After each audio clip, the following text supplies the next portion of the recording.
Բարև ձեզ հարգելի հայրենակիցներ, եթերում Զենիթ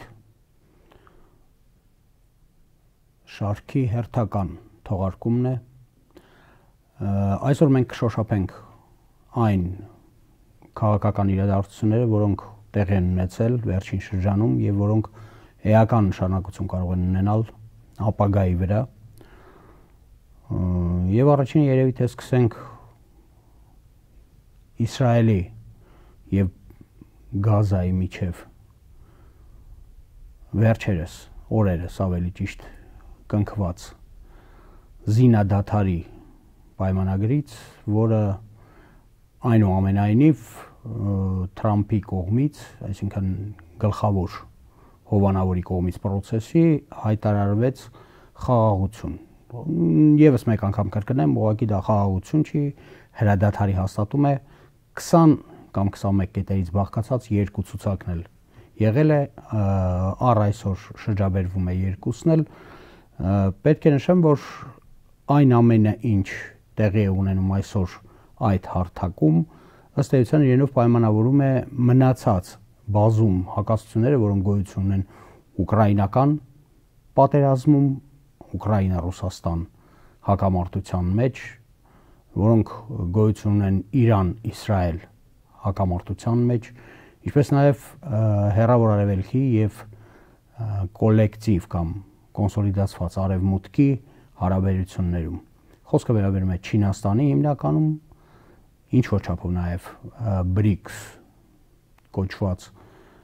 միավորման, որը գնալով ավելի ու ավելի թափ է հավաքում եւ կոնսոլիդացված արևմուտքի հարաբերություններում։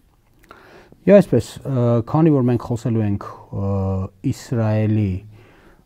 հավակնություններից եւ ընթացող բազում պատերազմներ, որոնք ընթանում են, պատերազմական գործողություններ, որոնք ընթանում են սիրիական հատվածում, որոնք ընթանում են Իսրայելի եւ Լիբանանի միջև, պատերազմական գործողություններ, որոնք շարունակվում են հուսիտների դեմ, վերջին հաշվով պատերազմական գործողություններ, որոնք հենց նոր են ավարտվել Իրանի հետ կապված, եւ պետք է նշենք, որ այն ամենը, ինչը տեղի է ունենում այս պահին, ինչ որ չափով ընդհատված է հրադադարի որոշմամբ, հրադադարի հաստատմամբ, ուղղակի նշենք, թե որտեղից է գալիս այս յուրօրինակ երևույթը, ինչպիսին է Իսրայելի հավակնությունները Էրեց Իսրայելի, այսինքն մեծ Իսրայելի հավակնությունները գետից մինչև ծով, այդ հավակնությունները շատ բանով հենված են աստվածաշնչյան, այսինքն 5 տակարանի տեքստերի վրա, որոնք համարվում են սուրբ տեքստեր եւ որոնցում Աստված շնորհ է անում Իսրայելի ժողովրդին կամ Իսրայելի ծնկներին այդ տարածքը։ Նշենք, որ իհարկե այդպիսի բան եւ կա եւ չկա, ինչու եմ սա ասում, որովհետեւ առաջին հերթին պետք է հիշենք, որ տարածքը տրվել է, եթե խոսքը վերաբերում է 5 տակարանին, Աբրահամի զավակներին։ Աբրահամը որպես անձնավորություն, որպես մարգարե, որը ունի անուն Աստծու մոտ, հրյա չէ ծագումով եւ ինչից ելնելով հրյաները նրանից չեն բխեցնում իրենց ծագումնաբանությունը։ Աբրահամի մականունն էր ժողովրդների հայր։ Այդ իսկ պատճառով Աբրահամ կամ Ավրահամ անվան մեջ ավելացել է երկրորդ տառը, Աամ նշանակում է հայր, այսինքն ըստ էության սեմական ժողովուրդները, ինչպես հրյաները, նույնպես եւ արաբները, եւ այստեղ շատ դժվար է բերել որևէ փաստարկ, որը կարողանա հերքել այն, որ դա տրված է սեմական ժողովուրդներին, եթե անգամ անդրադառնանք ուղղակի տառացի տեքստին։ Իսկ ներկայիս Իսրայելի վարչակարգը համարում է, որ ավելի թերևս կարևոր կարելի է դիտարկել 50 ավեի գրքում գոյություն ունեցող այն հատվածը, որտեղ 50 ավեին Տեր Աստված կոչ է անում գնալ եւ ոչնչացնել բոլոր նրանց, ովքեր կփորձեն Աստծո կամքին դեմ գնալ այդ տարածքները իրենց հանձնելու հարցում։ Նշենք, որ իհարկե այդ տարածքները շատ կարճ ժամանակով են մնացել, հրեական պետությունը գերզարգացած այդպիսի պետություն չի եղել, ոչ Սողոմոնի, ոչ Դավիթի ժամանակներում, կարող եք այդ ամեն ինչը տեսնել կարդալով, ես չեմ մանրամասնի, ուղղակի նշեմ, որ այստեղ խոսակցությունը գնում է հրապարակային իշխանության մասին, որը իշխանության ավելի ցածր մակարդակ է, քան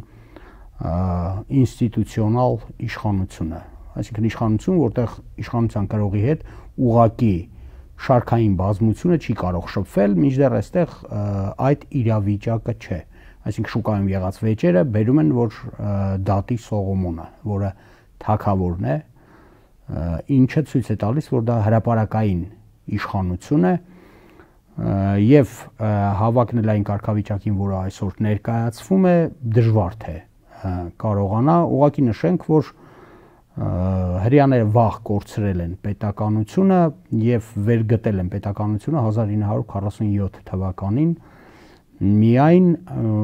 սկսվում է ամեն բան Արթուր Դարֆուրը դա Անգլիայի արտգործ նախարարն է, Արթուր Դարֆուրի գրած նամակից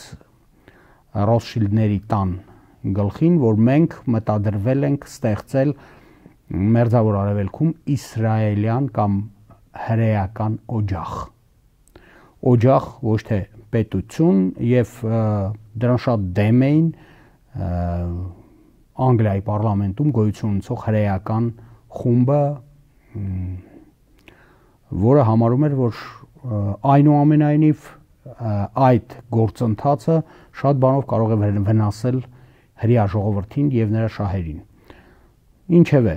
նշենք, որ այսպես գործընթացը սկսվել է 30-ական թվականներին այստեղ ինչ որ քանակություն հրեաների մուտք է գործել, նրանց քանակությունը մեծ չի եղել եւ միայն 40-ական թվականների երկրորդ կեսին հնարավոր է եղել այստեղ ինչ որ կերպ ստեղծել պետականություն, այդ պետականությունը որպես այդպեսին մինչև այսօր հարաբերականության դաշտում է, որովհետև անգամ ՄԱԿ-ում ինքը ինքնաազդարարմամբ է ստեղծված, այսինքն Իսրայելի պատվիրակությունն է հայտարարողը եւ մինչև այժմ բոլոր տեսակի ՄԱԿ-ի պահանջներին եւ հորդորներին, որ Իսրայելը որպես պետություն կարող է լիարժեք գործել ՄԱԿ-ում միայն այն դեպքում, երբ որ իր կողմից նկարագրված են իր սահմանները, ինչպես եւ բոլոր մյուս պետությունների համար է դա, բայց Իսրայելը այդպես էլ շրջանցել է այդ հանգամանքը եւ մինչեւ այսօր նկարագրված չէ։ Այսօր կարելի է ասել, որ արդեն հասկանալի է, որ նրանք հավակնել են ավելինին, քան իրենք ստացել են, որովհետեւ այն ժամանակ ստացել են երկու պետությունների բաժանելու իրավունքը միայն, պետություն Պաղեստինի եւ պետություն Իսրայելի որպես այդպիսին, բայց նշենք, որ այսօր կարելի է ասել, որ Իսրայելը մուտք է գործել ոչ միայն այդ տարածքները, մուտք է գործել սիրիական տարածքը, մուտք է գործել Լիբանանի տարածքը, հատվածներ կան, որոնք ինքը հայտարարում է իրենը, հատվածներ կան, որոնք Ամերիկայի Միացյալ Նահանգները ճանաչում են, ինչպես Գոլանի բարձունքները սիրիական որպես հատված, միևնույն ժամանակ կարելի է ասել, որ ազատ մուտք եւ ելք ունի Իրաքի տարածքները, պատերազմական գործողություններ վարում բազմաթիվ ուղղություններով, որը ինչ որ չափով զարմանալի է, բայց հենվում է այնուամենայնիվ ամերիկյան սատարման վրա եւ պատերազմները վարում է գենոցիդալ ընթացքով։ Նշենք, որ Գազայի դեմ եղած արշավները, Գազայի դեմ եղած ռազմական գործողությունները ՄԱԿ-ը ճանաչել է որպես գենոցիդալ ընթացք եւ եթե դրանից առաջ ՄԱԿ-ը հայտարարում էր, որ դա հնարավոր է գենոցիդալ լինել, այսօր հայտարարում է, որ դա գենոցիդ է։ Բայց այնուամենայնիվ այդտեղ շատ քիչ բան է փոխվում, որովհետև Իսրայելի ներկայիս վարչապետը ամեն գնով փորձում է պահել այն կոալիցիան, որը առավել ռազմատենչ կոալիցիան է եւ գտնում է, որ պետք է տարածքները ուղղակի մարդաթափարվեն եւ տրվեն եւ հանձնվեն Իսրայելին, ինչը բավական բարդ է ներկայիս իրավիճակում, քանի որ դիմադրությունը շատ մեծ է, զոհերը շատ մեծ են, հնարավոր բոլոր գործողությունները, որոնք իրականացվել են տարբեր պայմանավորվածությունների խախտումներով եւ այլնով, օրինակը բերեմ, որ 9 ամիս առաջ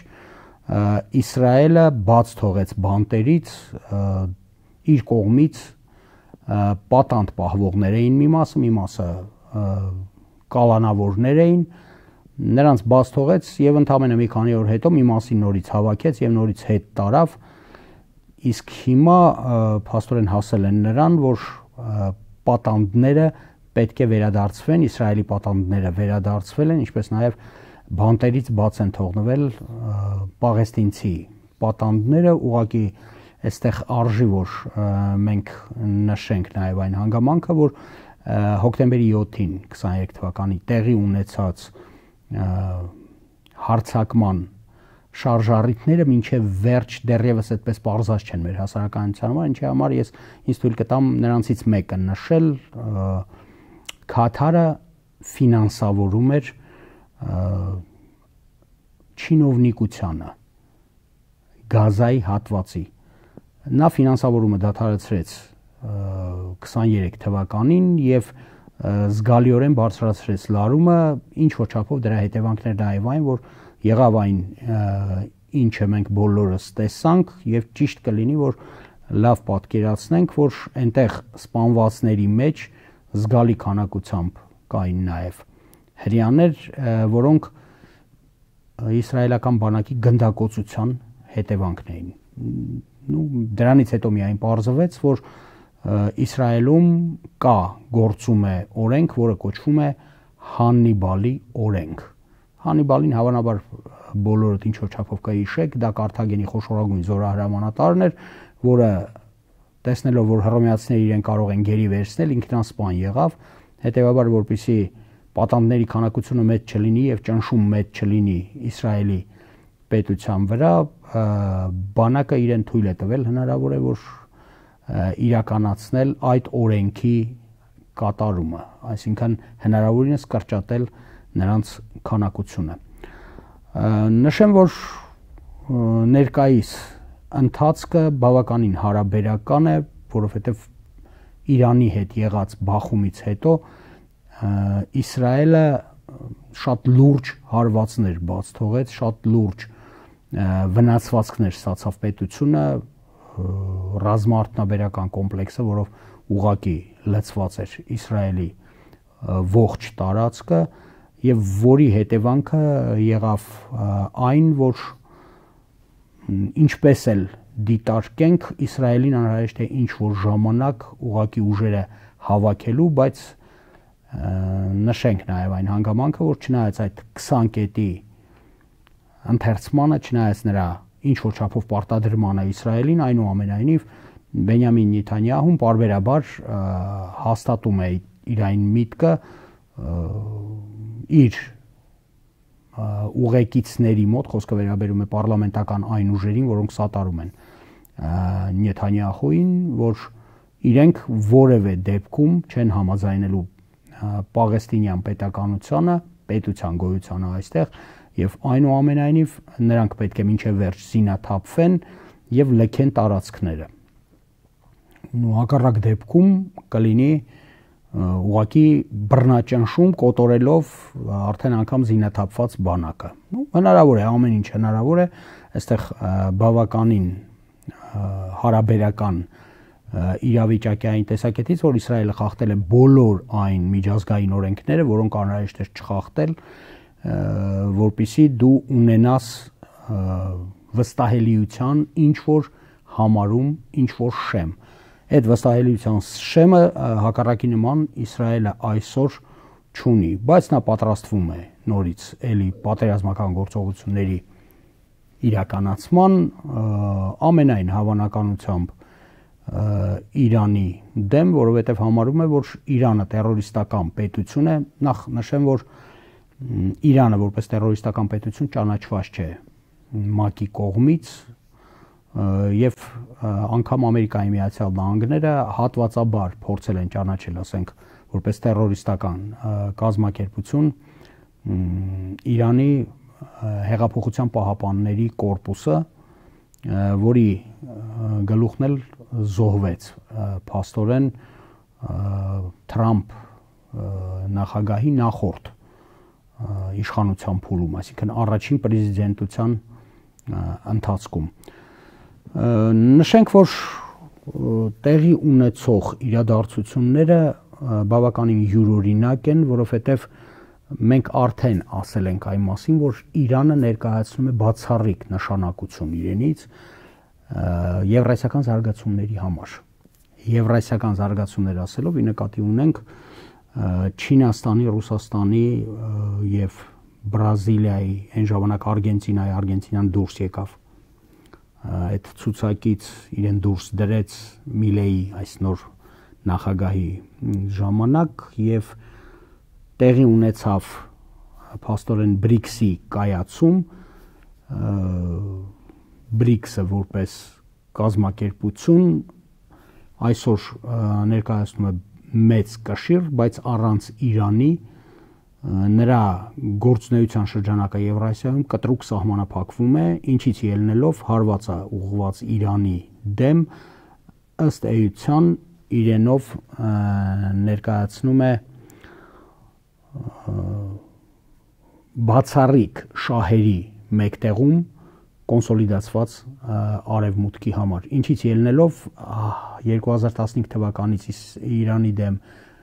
հաստատված, սահմանված պատժամիջոցները առ այսօր որևէ կերպ չեն տատանվել, չնչին տատանումներ եղել են ֆինանսների վերադարձման տեսակետից, որոնք անհապաղ կասեցվել են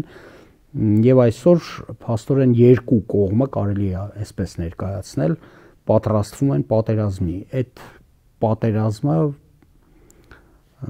պարզ ասենք ինքը Իսրայելի վերականգնման փուլ ունի իր մեջ, այդ վերականգնումը տեղի է ունեցել զինատեսակներով, մեծ քանակի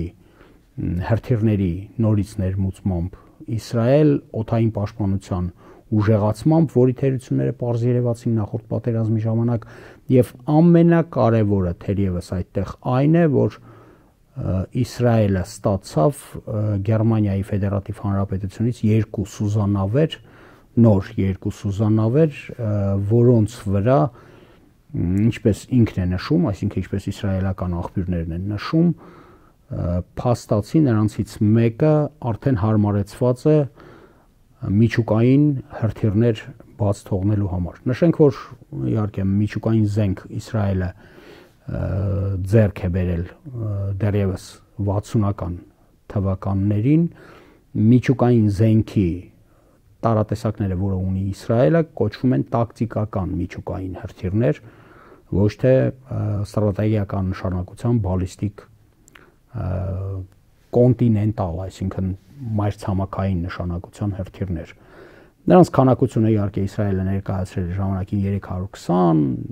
290 եւ այլն, ամերիկյան միջուկային հետազոտությունների գիտնականների կորպորացիան, գիտնականների կառույցը ուղղակի հայտարարեց, որ մինչև 100 այդպիսի հրթիռ կունենա Իսրայելը, որը էլի շատ լուրջ վտանգ է մեր տարածաշրջանի համար, որովհետև այդ հրթիռների կիրառումը աներևակայելի ավերածություններ, այսինքն միջուկային զենք է, այնպեսին ինչպեսին կիրառվել է Ճապոնիայի դեմ, այդ զենքերը գերազանցում են ճապոնական թատերաբեմում կիրառված զենքերին, ատոմային այդ երկու փոքրիկ եւ չաղլիկ կոչված ռումբերին, ինչը ամեն դեպքում մեզ ազդարարում է յուրօրինակ այդ վտանգի մասին եւ տեղի ունեցած զինադադարը անգամ ամբողջ աշխարհը նշում է, որ ինչ որ մի դրական քայլ էր եւ այդ դրական քայլը ըստ էության կարող է սկիզբ հանդիսանալ մի յուրօրինակ մեծ ճանապարհի, ինչը երկու կողմերն էլ բավական դժվար են պատկերացնում։ Իսրայելը դժվար է պատկերացնում հրաժարումը Էրեց Իսրայել, մեծ Իսրայել ստեղծելու իր ծրագիրը վերանայելուն, իսկ արաբական աշխարհը որևէ կերպ պատրաստ չի վերջնականապես, ասենք, հրաժարվել Գազայից, հրաժարվել այնտեղ գտնվող Պաղեստինի ժողովրդի ապրելու իրավունքից։ Եվ երկու կողմերն էլ ըստ էության բացառում են կետերի մի մասը։ Հնարավոր կլինի, հնարավոր չի լինի, դժվար է ասել, բայց այնուամենայնիվ, ինչպես յուրահատուկ է Ամերիկայի պրեզիդենտ Թրամփին, նա կազմակերպեց մեծ այդպիսի սամիտ Շարմ էլ-Շեյխում, Եգիպտոսում, հրավիրված էին բոլոր արաբական երկրների ղեկավարները, Իսրայելի ղեկավարությունը, ինչպես նաև Պաղեստինի ներկայացուցիչները, որոնք կարող էին լինել այդտեղ ստորագրության ժամանակ կամ ներկայացման ժամանակ այդ կետերի, բայց հետազոտողների աչքից իհարկե չէր կարող վրիպել, որ արաբական աշխարհի ներկայացուցիչները այդտեղ ներկայացված չէին երկրների առաջին դեմքերով, ներկայացված էին այլ պաշտոնյաներով, որոնք առաջին դեմքերը չէին երկրների, Իսրայելը մասնակցություն չուներ, չէր մասնակցում նաև Պաղեստինը, այսինքն սրամիտ այդպիսի արտահայտությամբ ասած հարսանիք էր առանց հարսի ու փեսայի։ Նշենք, որ հրավիրված էին նաև Հայաստանի Հանրապետության վարչապետը, հրավիրված էր Ադրբեջանի նախագահը, եւ այստեղ ես կխնդրեմ, որ մեր տեխնիկական խումբը դնի առաջին նյութը վերաբերող այդ հավաքին, սամմիթին Շարմ էլ-Շեյխում, որտեղ դուք հիմա կտեսնեք ինչպես Ալիևին, նույնպես եւ մեր վարչապետին Նիկոլ Փաշինյանին, եւ շատ կարճ կխոսենք նաեւ այդ մասին։ Խնդրեմ։ Никто не ожидал, что это произойдет именно так. Во время саммита мира Дональд Трамп вдруг повернулся к Ильхаму Алиеву и при всех произнес слова, которые уже вошли в историю. Президент Азербайджана – один из самых сильных лидеров современного мира. В зале повисла тишина, а потом раздались аплодисменты. Даже дипломаты, привыкшие ко всему, были удивлены. Это стало неожиданным признанием не только личного авторитета Алиева, но и новой роли Азербайджана, государства, с которым теперь считаются все.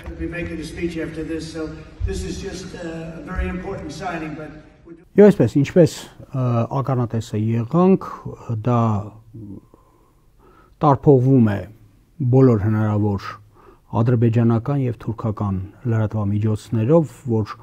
Ադրբեջանը Թրամփի թեթև ձեռքով բարձրացվեց նոր աստիճանի եւ Թրամփը հայտարարեց, որ այսօրվա աշխարհի առավել զորեղ առաջնորդներից մեկը Իլխամ Ալիևն է։ Ինչու այսպիսի կտրուկ անցում տեղի ունեցավ, որտեղ բոլորի համար դա անսպասելի է, դա յուրօրինակ ռումբի պայթյունի տպավորություն թողեց բոլորի վրա, ինչպես ներկայացվում է, բայց կցանկանայի, որ մենք հասկանանք այն շարժառիթները, որից ելնելով դա տեղի ունեցավ։ Առաջին, ես կցանկանայի այստեղ փաստել, որ Շանհայյան վերջին համաժողովի ժամանակ թե Սի Ցզինպինը, թե Վլադիմիր Պուտինը դրսևորեցին հատուկ վերաբերմունք Հայաստանի հանդեպ։ Իհարկե Հայաստանը այդտեղ ներկայացնում էր վարչապետը Նիկոլ Փաշինյանը եւ դա երևացող էր, որի մասին մենք խոսել ենք, որովհետեւ երբ որ չինացիները ինչ որ բան կազմակերպում են, նրանք ամեն ինչ ներկայացնում են այդտեղ անվրեպ սիմվոլիկայի լեզվով։ Սա դրա պատասխանն է, այսինքն գոյություն ունեցող հարաբերությունները որպես հակակշիռ ծանրացնելու առումով Ադրբեջանին բարձրացնում են նոր մակարդակի, բայց Կա նաև երկրորդ պատճառը, որը ես չի ցանկանա որևէ կերպ երկրորդայնացնել, չնայած ասում եմ դա երկրորդ պատճառը, դա այն է, որ կոնսոլիդացված արևմուտքի համար կարևորագույն գործոն է Ադրբեջանի ապագա Իրանի դեմ պատերազմում ստանձնելիք դերակատարությունը։ Այսինքն նրանք օգնել են Ադրբեջանին, ըստ էության բարձրացրել են նոր մակարդակի եւ տնտեսապես եւ ռազմական օգնության տեսակետից աներևակայելի օգնություն են դրսևորել 44 օրյա պատերազմի ընթացքում էլ հետախուզական տվյալների մատուցմամբ ճշգրիտ հրթիռները եւ հրանոթային կրակը կենտրոնացնելու առումով աներևակայելի օգնություն է ցույց տրվել Ադրբեջանին եւ ուղղակի մասնակցություն են ունեցել պատերազմին տարբեր զորամիավորումներ տարբեր երկրներից ես հնարավորություն ունեցել եմ այդ մասին խոսելու դրա համար հիմա էլ չեմ երկարացնի ուղղակի նշենք որ այսօր բոլորը սպասում են որ Իրանի դեմ հնարավոր պատերազմի ժամանակ Ադրբեջանը կվերածվի հյուսիսային ռազմաճակատի այսինքն այլևս ոչ թե կտրամադրի իր հնարավորությունները որպեսզի այնտեղից հարվածներ հասցվեն Իրանին այլ ուղղակի կանցնի սահմանը զորքով այսինքն կմտնի Իրանի կողմից համարվող հյուսիսային Ադրբեջանի կողմից հարավային Ադրբեջան, ինչպես իրենք են համարում, որովհետև համարում են, որ այդ տարածքները պետք է միավորվի իրենց հետ եւ Թավրիզ կենտրոնով դառնա մեծ Ադրբեջան։ Եվ միայն այդ դեպքում է, որ բացարձակ ուժի հաղորդումը դեպի միջինասիական տարածքներ, նրա ազդեցության անցումը միջինասիական տարածքներ եւ կախվելը Հնդկաստանի վրա քանի որ այդ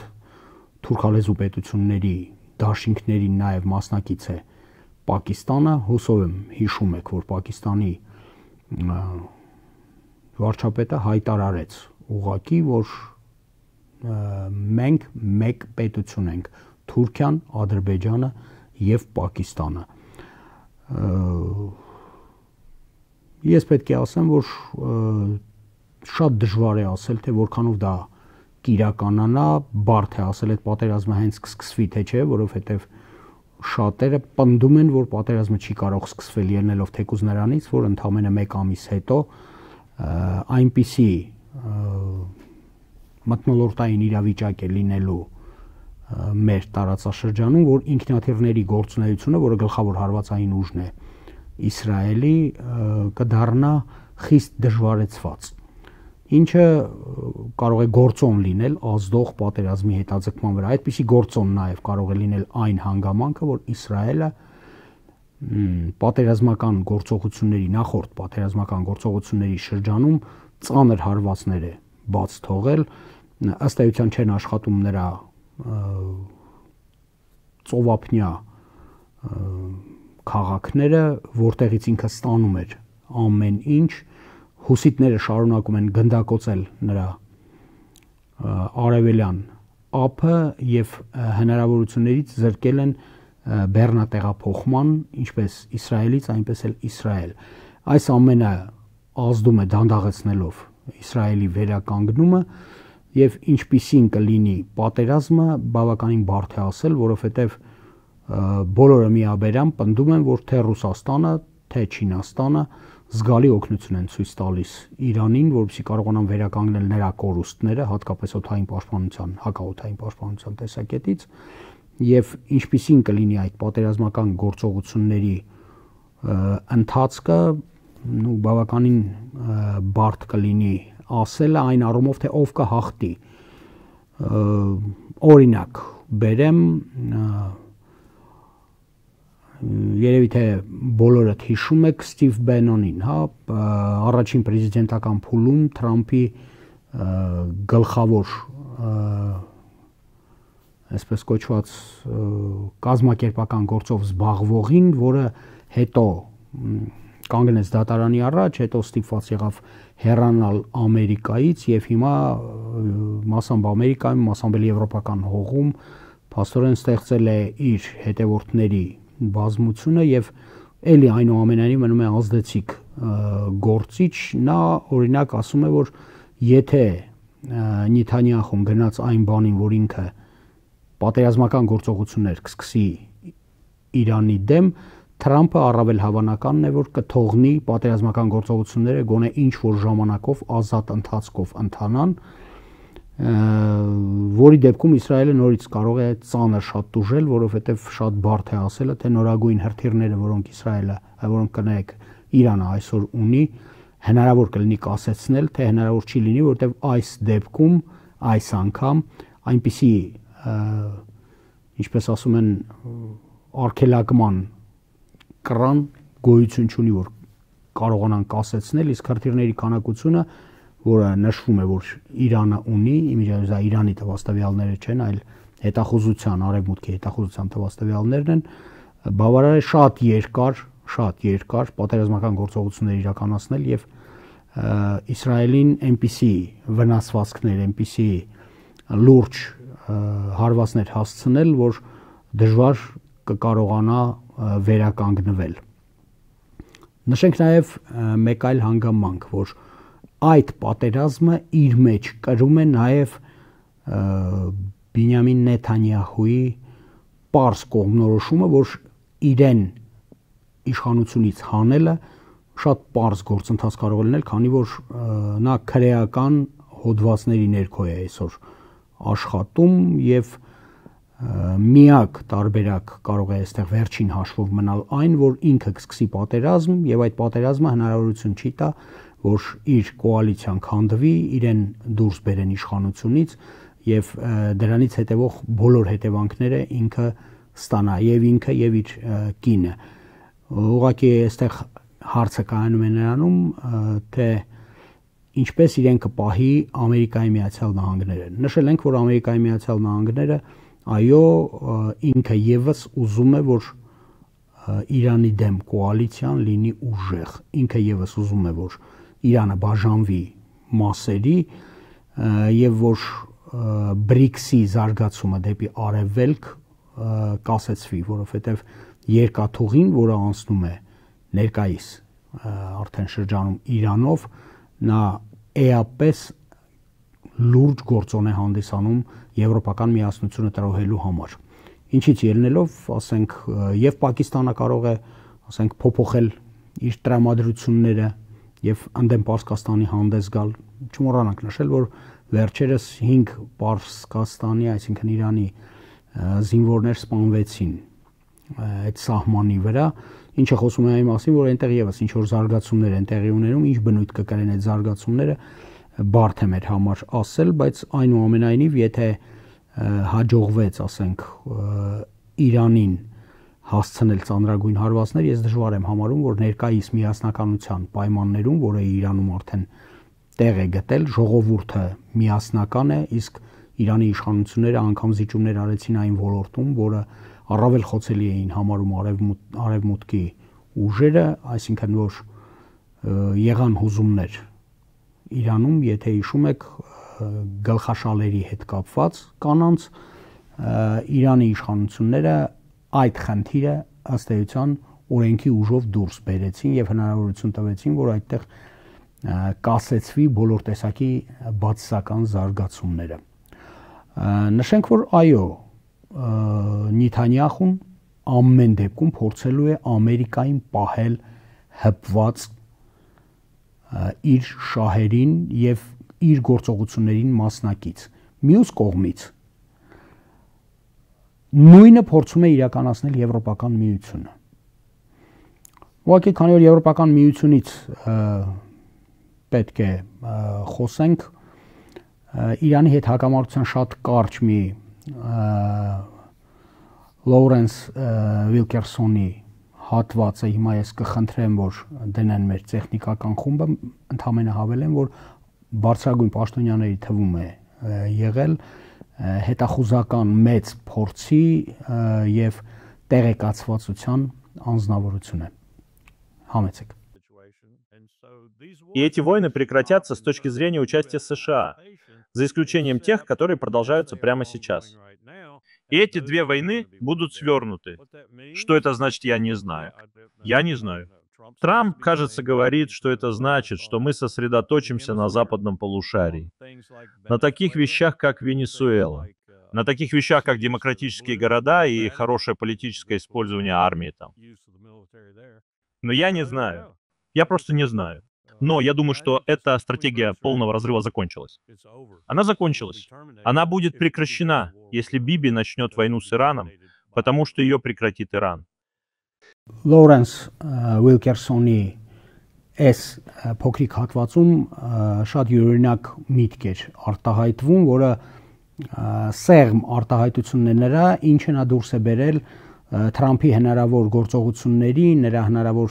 ծրագրերի, ստրատեգիական մոտեցումների, եթե այդպիսի կան շրջանակից, այսինքն որ Ամերիկայի Միացյալ Նահանգները չի ցանկանում այլևս խորանալ արտաքին պատերազմների մեջ։ Նշեմ, որ ամեն դեպքում բոլոր տեսակի ստրատեգիական եւ տակտիկական վերլուծականները թողնելով մի կողմ, ուղղակի ասենք, որ բոլոր ժամանակների կայսերապետությունները կործանվել են պերիֆերիկ իրենց սահմաններից դուրս մղած պատերազմների հետևանքով բոլորը իսկ Ամերիկայի Միացյալ Նահանգները շարունակում է անընդհատ գտնվել պատերազմների մեջ ինչից ելնելով ասենք բիզնեսմեն Թրամփը նախ որոշեց որ Ամերիկան չպետք է տուժի, ուրեմն եվրոպացիները պետք է հավաքեն գումար, որը կտրամադրվի ամերիկացիներին, կգնեն զենք, կտան Ուկրաինային, չեն տա Ուկրաինային, այդ իրենց գործն է, բայց ինչ որ բաներ հիմա փոխվել են Անգլիա այցելելուց հետո Թրամփը շատ բանով արդեն սպասարկում է ուկրաինական օրակարգը Ամերիկայում զինատեսակների, նոր զինատեսակների տրամադրման տեսակետից փաստորեն հայտ են եկել այնպիսի զենքեր, ինչպիսիք են այնպիսի զենք, ինչպիսին է Տոմովակ կամ Տոմոգաուկ կոչվող հրթիռները, որոնք նաև կարող են ունենալ միջուկային գլխիկներ։ Նշեմ, որ սա իսկապես կարմիր գիծ է, որը ասվում է, որ Թրամփը անցնում է չստուգված տեղեկություններով ինչ որ քանակություն այդ հրթիռների արդեն Ուկրաինան ստացել է եւ խորքային հարվածներ մինչեւ 1200-1600 կիլոմետր խորությամբ Ռուսաստանին կարող են հասցվել։ Ուղղակի նշեմ, որ այդ հրթիռները ունեն մեկ խորը խնդրեմ, իրենց մեջ լուրջ վտանգ, դա այն է, որ տոհմովակ հրթիռները հնարավոր չէ տարբերել ինչպիսի մարտագլխիկով են, այսինքն այն տեսնելու դեպքում ռեակցիան, պատասխան շարժումը կարող է լինել միջուկային զենքով հարվածը, որովհետև եթե այդ հրթիռները կարող են միջուկային զենք կրել, ստուգել օդում, թե նրանք միջուկային մարտագլխիկներ ունեն, թե չունեն, հնարավոր չի, ինչից ելնելով կամայական ընթացք այստեղ պետք չի բացառել։ Եվրոպան որպես այդպեսին ունի մոտավորապես միևնույն խնդիրը, ինչը որ ունի Իսրայելը, այսինքն Ամերիկային պահել այս թատերաբեմում, որտեղից շահերն են շոշափվում, նույնը եվրոպացիները համարում են, որ իրենք պետք է պահեն Ամերիկային, ինչից ելնելով ուկրաինական ռազմաճակատը չպետք է վերանա, Ուկրաինան չպետք է դուրս գա մարտական գործողությունների շրջանակից, որովհետև այդ դեպքում նրանք կստանան այն ժամանակը, դա չեն թաքցնում, դա ասում է Գերմանիայի վարչապետ Մերցը, այսինքն կանցլեր Մերցը, դա ասում է Անգլիայի ներկայիս վարչապետը Ստարմերը, ինչպես նաև Մակրոնը։ Մակրոնը իհարկե իմ կարծիքով ամենահետաքրքրական գործիչներից մեկն է, որովհետև հələ պատկերացնենք, էլի, նա ողջունեց այս 20 կետերը, որոնք Շարմ էլ Շեյխում քննարկվեցին եւ իբր թե հաստատվեցին, դրանից առաջ հաստատեց այն միտքը, որ ինքը ճանաչում է Պաղեստինի պետությունը, բայց հավելեց այս անգամ, որ ինքը կճանաչի Պաղեստինի պետությունը միայն այն դեպքում, երբ որ վերջնականապես կզինաթափվի Համազը, այսինքն այն ուժը, որը դիմակայում է Իսրայելին այնտեղ, լավ իմանալով, որ Իսրայելի փակ քննարկումների մեջ պարբերաբար հնչում են խոսքերը, որ եթե զինաթափվեցին, այդ դեպքում իրենց գործը կհեշտանա եւ դուրս քշելը այդ մարդկանց հեշտ կլինի եւ ոչնչացնելը կդառնա անվտանգ Իսրայելի համար։ Այս ամենը իմանալով այդպիսի երկակի իրավիճակ ստեղծելը, երկակի խաղի տարբերակի գնալը բավականին զարմանալի է, բայց կցանկանայի այստեղ մի բան էլ նշել, որ իհարկե մեջ բերենք այն, ինչով շնչել են, ապրել են ՆԱՏՕ-ի գոյության պայմաններում եւ կոնսոլիդացված արևմուտքը եւ հատկապես Ամերիկայի Միացյալ Նահանգները, նրանք եվրոպացիների շահը եղել է նրանում, որ Ամերիկային բաց չթողնեն եւ Ամերիկայից ստանան անվտանգության երաշխիքները եւ միևնույն ժամանակ զենքերը, զինատեսակները իրենք էլ չծախսվեն առանձնակի, իրենք իրենց ազատ առևտրի մեջ լինեն ընդհանրապես, ինչին դեմ եղավ Թրամփը եւ բարձրացրեց փաստորեն մուծվող գումարը ՆԱՏՕ-ի օգտին, ինչից եւ պետք է ֆինանսավորեն այն զենքը, որը պետք է գնվի, բայց կա նաեւ դրա մյուս կողմը, որ անհրաժեշտ է Ռուսաստանին զսպաշապիկ հագցնել, իսկ դա հնարավոր է, ինչպես իրենք էին համարում ՆԱՏՕ-ի միջոցով, եւ գերմանացիներին թույլ չտալ, որ նորից իրենց ագրեսիվ պլանները վերածնեն, ինչը ունեցել են Ադոլֆ Հիտլերի ժամանակներում։ Իհարկե կարելի է ասել, որ ներկայիս Ռուսաստանին ներկայացնում են, ցույց են տալիս որպես ինչ-որ մի մոնստր, որը ուզում է, չգիտես ինչի, Եվրոպան գրավել մինչև վերջ, անպատկերացնելի է, թե ինչն է դրա գլխավոր շարժառիթը կամ շարժառիթների այն խումբը, որից ելնելով Ռուսաստանը, չգիտես ինչի, քնում տեսնում է միայն այն, որ ինքը կհասնի մինչև Լամանշ, կգրավի, չգիտեմ, Իսպանիան, Պորտուգալիան եւ այլն, բայց այնուամենայնիվ որպես խոսույթ, որպես նարատիվ ներկայիս, դա գեր կայացած, լարված եւ ողջ լրատվական զանգվածով եվրոպական սպասարկվող թիրախ է։ Եվ այս առումով կխնդրեի, որ մեր խումբը դներ Ջոն Միրշայմերի ելույթից մի փոքրիկ հատված, խնդրեմ։ Что здесь имеет огромное значение? Выглядит ли российская армия, которая с огромным трудом пытается завоевать восточную пятую часть Украины, готовой захватить всю Европу? Похоже ли, что у них достаточно войск для этого? Похоже ли, что у них есть высококвалифицированные солдаты, способные дойти до Дюнкерка? Я в этом ни на секунду не уверен. Поэтому я просто качаю головой в изумлении, когда слушаю западноевропейских и даже восточноевропейских лидеров, рассуждающих об угрозе со стороны России. Это имеет мало общего с тем, что я там вижу. Just bears little resemblance to what I see there. But anyway, it does appear that. Но так или иначе, похоже, что многие европейские лидеры убедили себя в этой версии событий, что русские являются вторым пришествием Третьего рейха, а российская армия — это вермахт, и действуют соответственно. В результате они используют Украину как инструмент, чтобы измотать ту невероятно грозную российскую армию, которую они себе воображают. Այսպես ինչպես հետևում է առավել խորը մասնագետներից մեկի կարծիքից, որը դուք լսեցիք, փաստացի Ռուսաստանը այսօր չի էլ կարող հավակնել Ուկրաինայի սահմաններին, ինչպես նշեց Միրշայմերը, պրոֆեսոր, դուք լսեցիք, որ տեղի ունեցածը ընդամենը Ուկրաինայի տարածքի 1/5-ի վրա է, որտեղ կան զգալի քանակությամբ զոհեր, Ուկրաինան տալիս է շատ մեծ քանակի զոհեր, բայց Ռուսաստանը եւս տալիս է զոհեր, ինչից ելնելով չի հետևում, որ նա ունի այն քանակությունը, որպեսզի գնա մտնի, գրավի Եվրոպաները, դա խորհրդային միության բանակը չի։ Սա ռուսական պետության բանակն է։ Ինչից ելնելով համանման նպատակներ չեն կարող լինել, բայց որևէ մեկին չի հետաքրքրում, որ դա ֆիզիկապես անգամ հնարավոր չի։ Եվ այս տեսակետից երևի թե շատ կարևոր հանգամանք կա այստեղ նրանով, որ Ամերիկան դուրս չգա եվրոպական տարածքներից, ՆԱՏՕ-ն հանկարծ չքանդվի,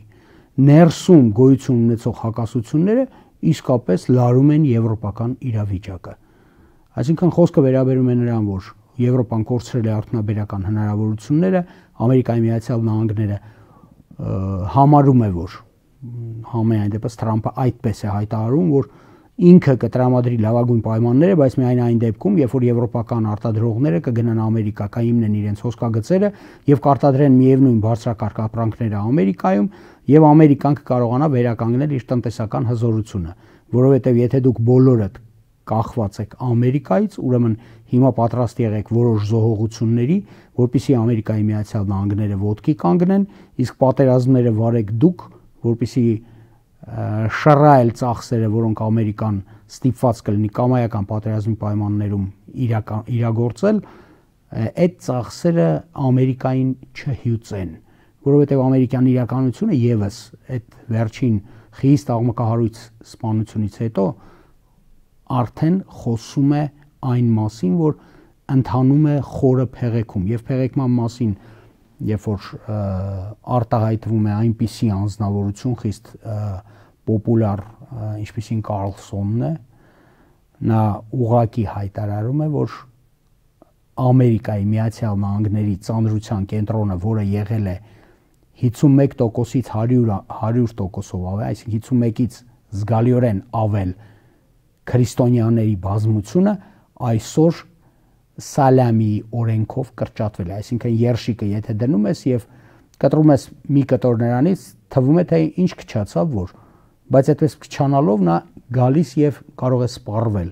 ինչից ելնելով Ամերիկան նաեւ ներքին խնդիրներ, ինչի վրա կենտրոնացած է Թրամփը եւ փորձում է լուծել հանցագործությունների խնդիրը քաղաքներում, ինչպես նաեւ աներևակայելի ծավալների Ամերիկայում հասած նարկոտրաֆիկինգը, մարդկային ուղղակի տրաֆիկինգը եւ այդ ամենը միասին վերցրած գումարած արտաքին պատերազմներն ու ծախսը Ամերիկայի համար ընդունելի չեն։ Եվ այն ամենը, ինչը մենք նշեցինք, արդի համաշխարհային խճապատկերի գերլարմամբ է նաեւ պայմանավորված, ինչից ելնելով մենք պետք է այնուամենայնիվ համարենք, որ եկել է պահը, երբ անհրաժեշտ է ողջ պոտենցիալը կենտրոնացնել երկրի, որպեսզի միասնականությունը Հայաստանի Հանրապետության վերականգնենք, որևէ կենտրոնախույս ընթացք թույլ չտանք, չնայած տեսնում ենք, որ այնուամենայնիվ այս վերջին աղմկահարույց ձերբակալությունները խոսում են այն մասին, որ երկու իշխանությունների միջև